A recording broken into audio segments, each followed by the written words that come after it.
Did Jesus teach apocalyptic thinking? The end of the world is near. Be ready. The kingdom is at hand. There's a lot of verbiage that he uses that indicates as such. And the idea from a lot of people was at that time was, well, get ready. God, Jesus is returning. God is coming. The end is near right now.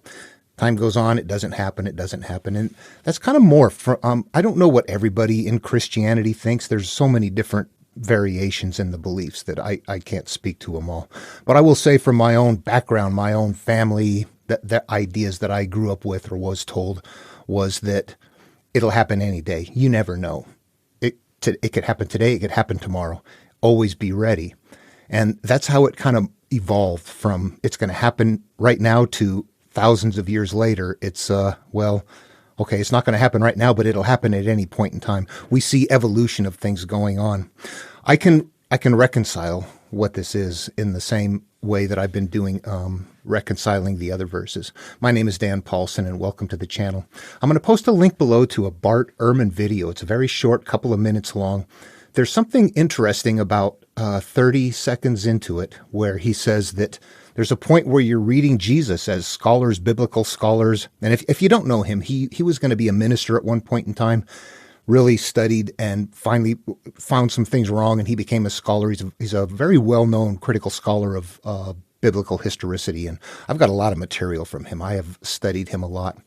But there's a point in time where you still kind of go your own direction a little bit. And what I can say and what I've found in turning it into the psyche, which is something that I see he's not doing, is that the conflict goes away and the explanations don't have to, they don't have to come about.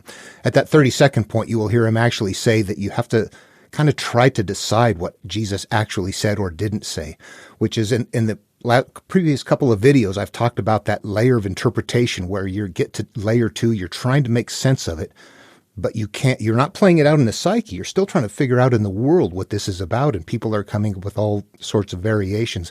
And you can see by his own admission right there that kind of picking and choosing, trying to figure out what there is. Here's how we reconcile it. Jesus teaches us at some point very clearly there's something that is said, the kingdom of heaven within. That doesn't happen everywhere, but at some point when you find the kingdom of heaven, the kingdom of heaven, the kingdom of heaven, the kingdom of heaven within, are there different kingdoms of heaven, or is there one kingdom of heaven and they're not all being, use the tightest terminology, the kingdom of heaven within. This is going to emerge as, when we go through Jesus's teaching, as a self-healing process to get rid of our pain, shame, hurt, all of those things. That the kingdom of heaven is a mental state of being where you are, I'm okay, yeah. Life's good. I let it go. I feel peace in my heart. I'm good. Yeah, everything is okay. Life is wonderful. That's the kingdom of heaven within, like nirvana or flowing good in the way. It's just Jesus's way of saying it. Is it nearby? The kingdom of heaven exists in a state of mind that is free of the clutter of life experiences that have hurt us. We go through those things to kind of remove or reconcile, understand what they are, and ease the pain from them until they cease to hurt.